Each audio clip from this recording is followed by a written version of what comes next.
Good morning students, कैसे हैं आप लोग। मेरा नाम विजय पांडे है और आज मैं आपके लिए लाया हूं अल्कोहल फिनॉल ईथर चैप्टर से एनसीईआरटी एक्सरसाइज का क्वेश्चन नंबर 7.17। ठीक है, तो चलिए देखते हैं क्या है इस क्वेश्चन में।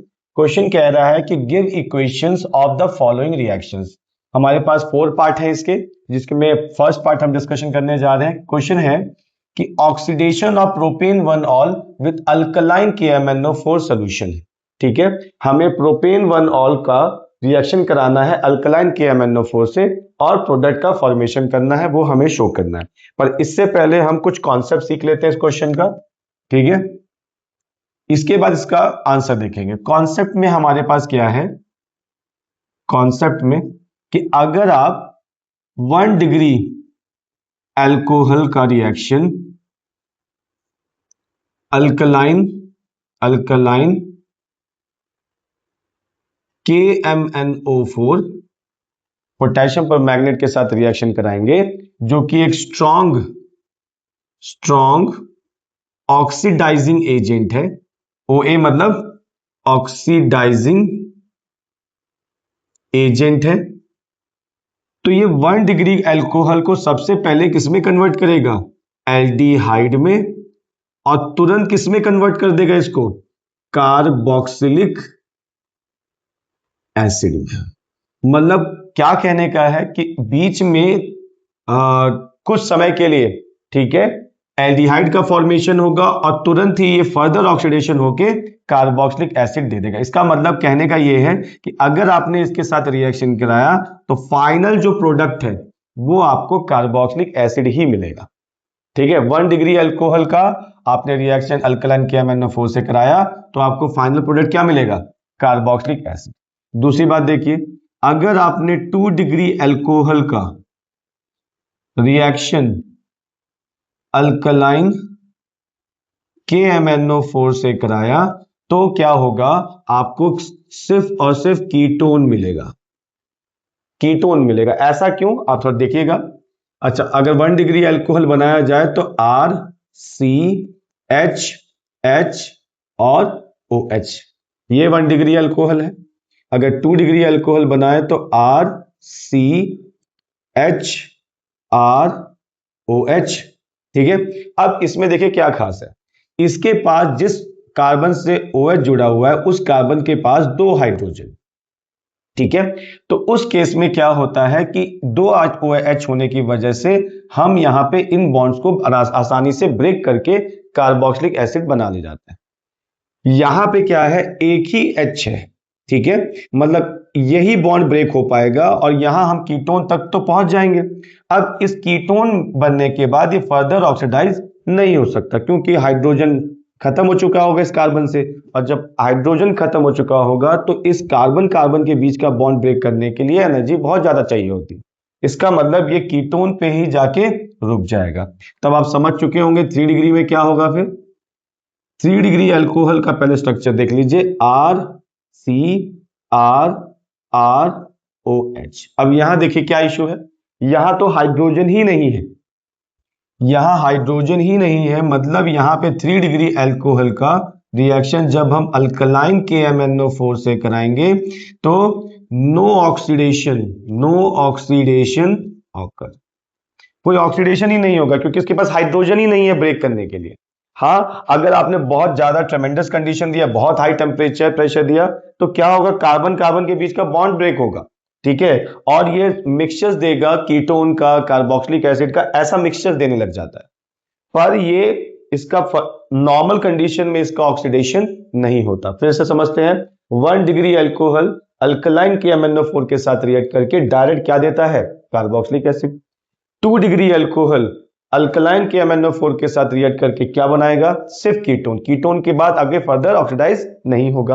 और 3 डिग्री अल्कोहल अल्कलाइन KMnO4 के साथ रिएक्ट करके और उसका कोई रिएक्शन नहीं देगा, कोई ऑक्सीडेशन नहीं कराएगा। रीजन मैंने आपको समझा दिया है कि OH जिस कार्बन, देखो जब ये KMnO4 क्या करेगा, ये H के बॉन्ड ब्रेक करेगा, तो यहां 2 H है तो ये कार्बोक्सिलिक एसिड तक पहुंच गया, लेकिन यहां 1 H है तो यहां कीटोन तक ही जाके रुकेगा, और यहां H ही नहीं है तो ये अपना ऑक्सीडेशन नहीं करवाएगा। क्या ये बात क्लियर हो गया, समझ में आया। चलिए ये कॉन्सेप्ट को पॉज करके नोट कर लीजिए, ये इसका आंसर नहीं है, ये बस कॉन्सेप्ट था हमारा। ठीक, अब चलिए इस क्वेश्चन के आंसर पे आते हैं। तो आपको समझ में आ गया होगा क्या होना है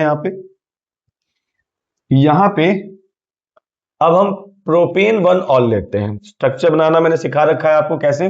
पहले वर्ड रूट पे पास जाइए, क्या लिखा है, प्रॉप। प्रॉप मतलब मीथेन, इथेन, प्रोपेन। प्रॉप मतलब 3 कार्बन, ठीक है।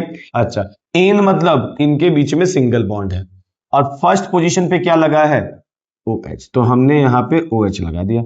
अब इसको हाइड्रोजन दे दीजिए, ठीक है। यहां पे एक ही बॉन्ड बना है तो 3 हाइड्रोजन, यहां पे 2 बॉन्ड बना है तो 2 हाइड्रोजन, यहां पे भी 2 बॉन्ड बना है तो 2 हाइड्रोजन। कैसे पता कर रहे हैं, कार्बन 4 बॉन्ड बनाता है, ऑलरेडी 1 बॉन्ड बना चुका है तो 3 हाइड्रोजन देना पड़ेगा ताकि 4 बॉन्ड हो जाए। अब ऐसे ही हमने बना लिया प्रोपेन 1 ऑल। अब ये क्या है, ये एक 1 डिग्री अल्कोहल है। ये भी सिखाया मैंने क्या, कि 1 डिग्री अल्कोहल कैसे पहचानेंगे, OH जिस कार्बन के साथ जुड़ा है, OH जिस कार्बन के साथ जुड़ा है उसको हम बॉक्स में डालते थे, और वो कार्बन डायरेक्टली कितने कार्बन जुड़ा हुआ है, एक ही कार्बन से, इसका मतलब ये क्या है, 1 डिग्री है। अब देखिए क्या होगा, हमने यूज किया अल्कलाइन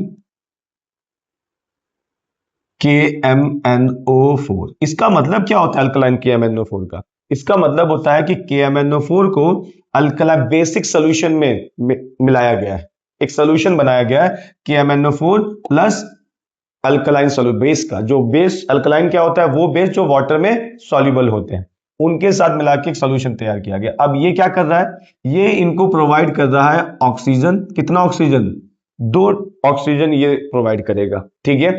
जब हम ऑक्सीजन को यहां पे देंगे तो देखिए क्या फॉर्मेशन होगा प्रोडक्ट का, ये बनेगा CH3 CH2 C double bond O OH। देख पा रहे हैं, एक ऑक्सीजन इसको मिल गया, और यहां से देखिए 2 हाइड्रोजन रिमूव हुए और उसकी जगह एक ऑक्सीजन आया डबल बॉन्ड के साथ। अब वो 2 हाइड्रोजन और इसका एक ऑक्सीजन मिलके क्या बनाता है, H2। क्या नाम लिखे इसका, ये 1 हो गया, 2 हो गया, ये 3 हो गया, 3 कार्बन है तो ये हो जाएगा प्रॉप। कार्बन कार्बन के बीच में सिंगल बॉन्ड है तो एन, और 1 पे लगा है ओइक एसिड। आप जरूरी नहीं 1 लिखें, आप इसको प्रोपेनोइक एसिड भी बोल सकते हैं या प्रोपेन 1 ओइक एसिड भी लिख सकते हैं। हम 1 जनरली लिखते नहीं, ठीक है, और लिख भी गए तो गलत नहीं। क्लियर है, तो ये बना एक प्रोपेनोइक एसिड, किससे, प्रोपेन 1 ऑल से। क्लियर है, चलिए पॉज करके नोट करिए, अब इसका सेकंड पार्ट किया जाए। तो सेकंड पार्ट में देखते क्या है। सेकंड पार्ट कह रहा है कि हमें रिएक्शन लिखना है bromine in CH2 with phenol. मतलब क्या कहना चाह रहे हैं, ये कहना चाह रहे हैं कि क्या होगा जब हम फिनॉल का रिएक्शन, ब्रोमीन मतलब Br2 के साथ कराएं, किस मीडियम में, CH2 सॉल्वेंट हम यूज कर रहे हैं, CH2 सॉल्वेंट का कार्बन डाइसल्फाइड बोलते हैं, कि ब्रोमीन को हमने कार्बन डाइसल्फाइड के सोल्यूशन में मिला के फिनॉल के साथ रिएक्ट कराया, तो यहां पे प्रोडक्ट क्या बनेगा, ये क्वेश्चन है। तो इसको समझने के लिए हमें पहले इसमें कुछ खास बातें समझनी है। क्या, कि ये जो CH2 कार्बन डाइसल्फाइड सॉल्वेंट है, ये एक लो पोलर सॉल्वेंट बोल दीजिए, लो पोलर सॉल्वेंट है। पहली बात तो आपको ये जानना है, ठीक है।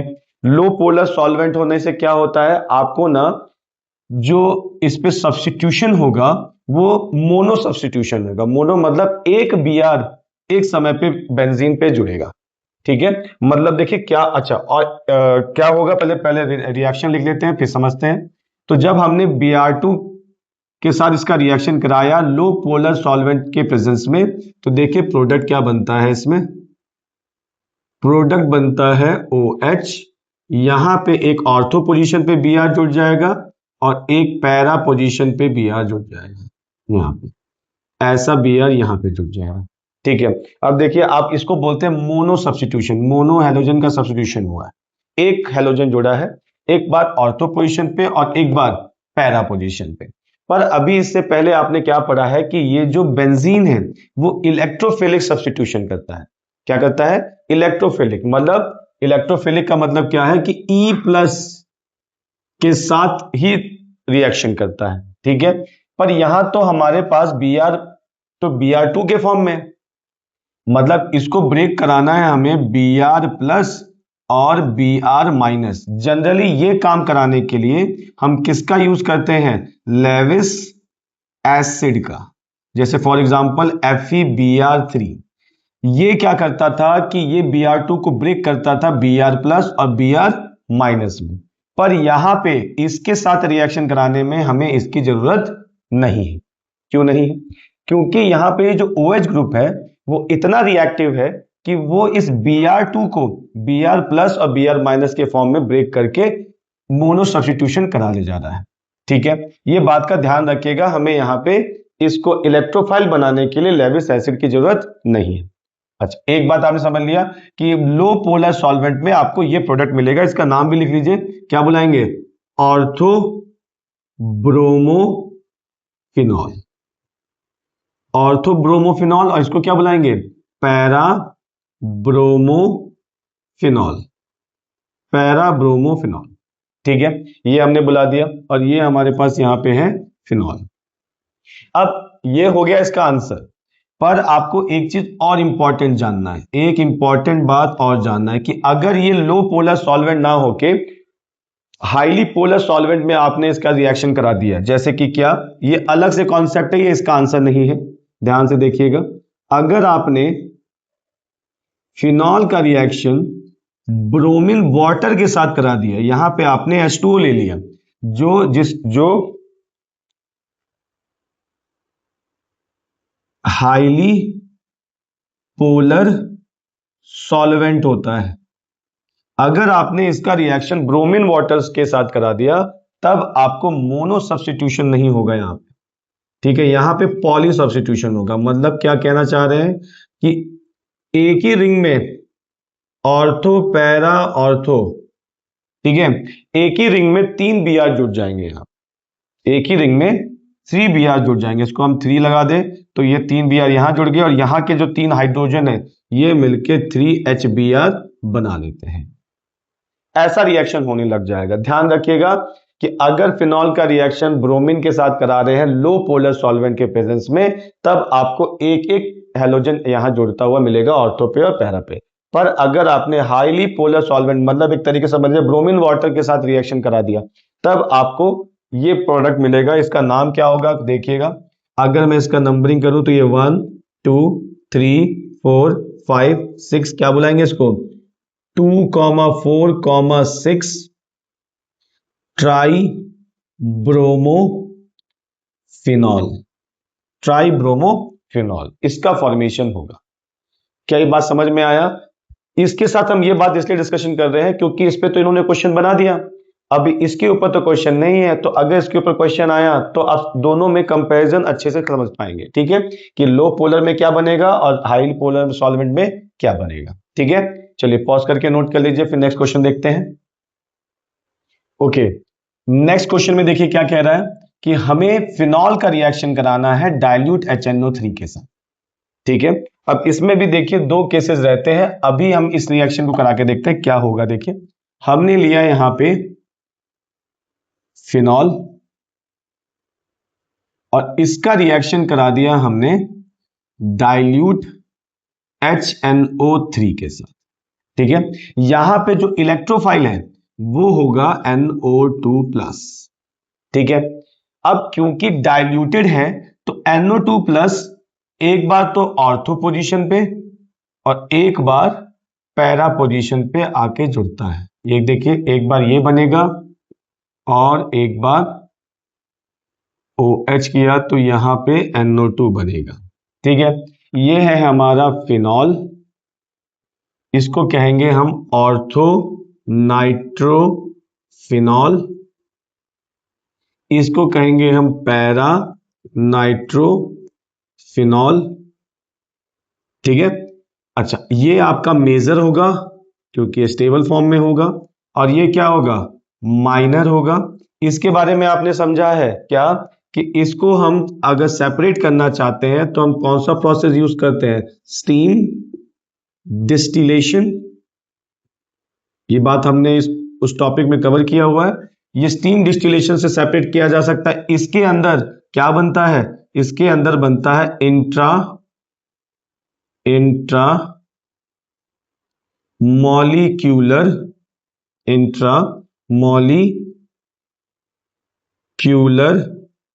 हाइड्रोजन बॉन्डिंग बनता है, जो कि एक वीक बॉन्ड है।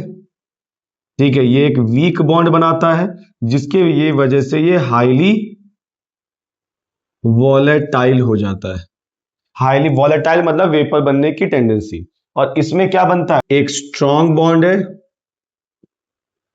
जिसकी वजह से ये लेस वॉलेटाइल हो जाता है, जो कि एक लेस वॉलेटाइल हो जाता है। ये बातें ऑलरेडी हमने की हुई हैं, बस यहां हमें समझना था। डाइल्यूट HNO3 के साथ रिएक्शन कराया तो आपको ऑर्थो नाइट्रोफिनॉल और पैरा नाइट्रोफिनॉल मिलेगा। ठीक है, अब आते हैं इस क्वेश्चन से हटके कोई दूसरी बात करते हैं कि अगर हमने यहाँ पे कंसंट्रेटेड HNO3 ले लिया तो क्या होगा। ये बात, क्योंकि ये बात क्वेश्चन पे ध्यान देना है आपको, जैसे उसमें ध्यान देना था कि फिनॉल का रिएक्शन अगर Br2 के साथ, ब्रोमीन के साथ कराया गया लो पोलर सॉल्वेंट के प्रेजेंस में, जैसे CS2। अच्छा, उसमें एक बात और लिख लीजिएगा, CS2 हो सकता है लो पोलैरिटी में, या फिर क्लोरोफॉर्म CSCl3, वो भी लो पोलर सॉल्वेंट है। ठीक है, वो भी लिखा जा सकता है उस पर। तो CSCl3 के प्रेजेंस में हुआ तो भी क्या होगा, वो मोनो सब्स्टिट्यूशन कराएगा।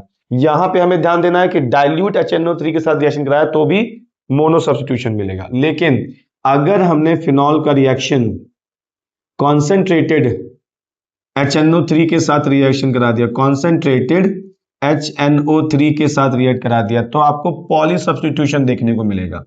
ठीक है, देखिए क्या होगा, यहां पे तो फिनॉल बनाया, एक NO2 यहां जुड़ेगा, एक NO2 पैरा पोजीशन पे और एक NO2 इस ऑर्थो पोजीशन पे जुड़ेगा। और इसको हम क्या बुलाते हैं, इसको बुलाते हैं पिक्रिक एसिड। क्या बुलाते हैं, पिक्रिक एसिड। आप देख पा रहे हैं क्या डिफरेंस हो रहा है कि अगर डाइल्यूट HNO3 के साथ रिएक्ट कराया तो मोनो सब्स्टिट्यूशन हो रहा है, और अगर कंसंट्रेटेड HNO3 के साथ करा रहे हैं तो आपको पॉली सब्स्टिट्यूशन हो रहा है NO2 का, और इसको हम बुलाते हैं पिक्रिक एसिड बुलाते हैं। या आप बोल सकते हो कि भाई 1 है 2,4,6, लिख देता हूं मैं, क्या बोल सकते हैं इसको, 2,4,6 ट्राई नाइट्रोफिनॉल, ऐसे भी इसका नाम बोल सकते हैं। इसका फॉर्मेशन हो जाएगा। एकदम क्लियर हो रहा है आपको। क्वेश्चन ये है, पर ये भी बन सकता है, और ये तो आपने क्वेश्चन देख ही रहे हैं आप। ठीक है, तो दोनों क्वेश्चन के लिए आपको प्रिपेयर रहना है इसमें। ठीक है, चलिए पॉज करके नोट कर लीजिए, इसका फोर्थ पार्ट देखें। ओके, तो चलिए देखते हैं फोर्थ पार्ट क्या कह रहा है हमसे। Treating phenol with chloroform in presence of aqueous NaOH। ये आप पहचान चुके होंगे, ये एक तरीके, ये रीमर टीमन रिएक्शन ही है। ठीक है, हमसे क्या कह रहा है, देखिए हमसे कह रहा है कि हम फिनॉल का रिएक्शन किससे कराना है, हमें क्लोरोफॉर्म से। ध्यान से देखते जाइएगा, हमने लिया क्लोरोफॉर्म CHCl3 और क्या लिया, NaOH लिया, और हमने इसको हीट किया। ठीक है, हमने इसको हीट किया। ये किस टाइप का रिएक्शन हो गया, इसको क्या बुलाते हैं, नेम्ड रिएक्शन है, रीमर टीमन रिएक्शन। रीमर टीमन रिएक्शन, इसमें क्या होता था कि जब हम फिनॉल का रिएक्शन क्लोरोफॉर्म NaOH के प्रेजेंस में कराते हैं तो क्या था, यहां पे हमें मिलता था, यहाँ पे ONa, जब सबसे पहले Na के साथ हमारा सोडियम फिनॉक्साइड बनता था, फिर क्लोरोफॉर्म के साथ जुड़ के ये बन जाता था CHO। ठीक है, मैकेनिज्म ऑलरेडी हम इसका देख चुके हैं पिछले लेक्चर्स में, तो यहां मैकेनिज्म पे डिस्कशन नहीं करना है हमें, हम सीधे सीधे रिएक्शन करा रहे हैं। और अच्छा, ये एक बात का ध्यान रखिएगा, अगर कभी नेम्ड रिएक्शन वैसे अगर लिख के आ गया तब तो कोई दिक्कत नहीं है, तब तो डायरेक्ट रिएक्शन करा देंगे। लेकिन अगर उन्होंने स्टेटमेंट के फॉर्म में दिया हुआ है उस नेम्ड रिएक्शन में, लेकिन नाम नहीं बताया है, तब आपको उस एग्जाम में उस रिएक्शन को लिखते समय उस वो रिएक्शन क्या है उसका नाम भी बताना है, क्योंकि उसके भी मार्क्स होते हैं। ठीक है, तो यहां हमने फिनॉल का रिएक्शन क्लोरोफॉर्म NaOH के साथ रिएक्शन कराया, हमें ये प्रोडक्ट मिला। अब इसके बाद हम इसका क्या करा देते हैं, हाइड्रोलिसिस H+H2O के साथ रिएक्ट कराते हैं, तो हमें फाइनल जो प्रोडक्ट मिलता है जो कि मेजर होता है वो है OH, और यहां लग गया CHO, जिसका नाम क्या है, सैलिसिल एल्डिहाइड, जो कि हमारा एक मेजर प्रोडक्ट बनता है। ठीक है, हमारा ये सैलिसिल एल्डिहाइड का फॉर्मेशन होता है। क्लियर हो रहा है, समझ में आ रहा है यहाँ पे क्या हुआ है? यहाँ हमने फिनॉल का रिएक्शन क्लोरोफॉर्म के साथ कराया है in the presence of aqueous NaOH। ठीक है, इसके बाद एसिड हाइड्रोलिसिस करा देंगे इसका और हमें फाइनल हमारा प्रोडक्ट मिल जाएगा। ये रिएक्शन कौन सा है? रीमर टीमन